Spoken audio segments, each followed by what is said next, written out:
প্রমাণটা দেখো। প্রমাণ হচ্ছে ত্রিভুজ এ ও ডি।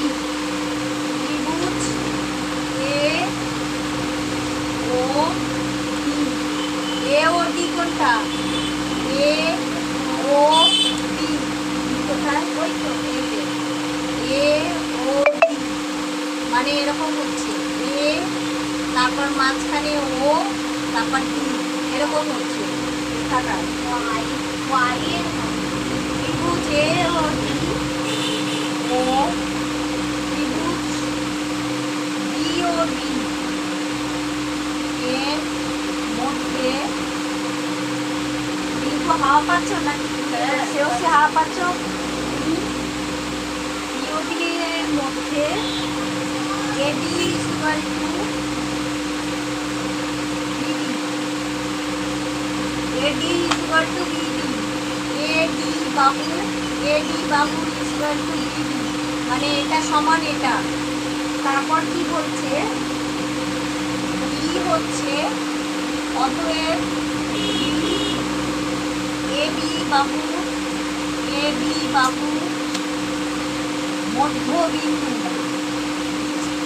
মধ্যবিন্দু হলো। নেক্সট হচ্ছে কোণ এডিও। কোণ এডিও, এডিও এখানটা একটা কোণ তৈরি হচ্ছে পুরো জায়গাটায়। এডিও, কোণ এডিও ইকুয়াল টু বিডিও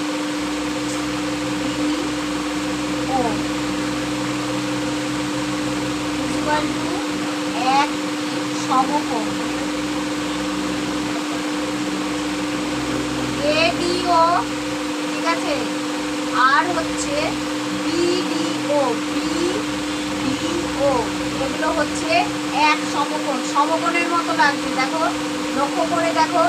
এই এই রেখাগুলো কিন্তু এরকম মানে কাট করা আছে 60 ডিগ্রির দিকে, কিন্তু এটাকে যদি পুরোটা ধরা হয় এটা কিন্তু সমকোণই হবে।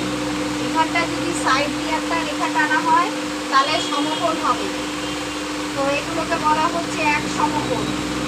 ওডি হচ্ছে, ওডি সাধারণ বাহু, সাধারণ বাহু। ওডিটা হচ্ছে, ওডি হচ্ছে সাধারণ বাহু, কারণ এই ত্রিভুজের মধ্যেও আছে, এই ত্রিভুজের মধ্যেও আছে, এই জন্য একে বলছে সাধারণ বাহু। অতএব ত্রিভুজ এ ও ডি সর্বসম, এটা সর্বসম চিহ্ন।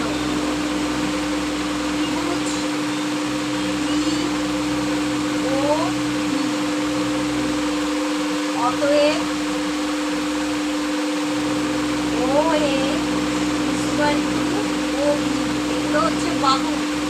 ও A, O A equal to O B. O A যদি এই বাহুটা হয়, ও বি এইটা, O A equal to O B. Next হচ্ছে অনুরূপভাবে এস এর এস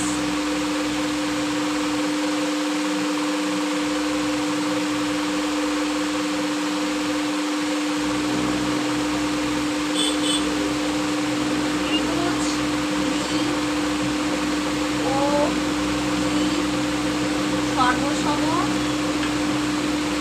সি ও এটা হচ্ছে 1 নম্বর সমীকরণ। নেক্সট এটা হচ্ছে অতএব O B equal to O C, এটা হচ্ছে 2 নম্বর সমীকরণ। হ্যাঁ লিখে নাও, বাকিটা রয়েছে আর একটু অনেকটা রয়েছে। এই এখনো এতটা রয়েছে প্রমাণটা। আমার কোশ্চেন দিয়ে দেবো।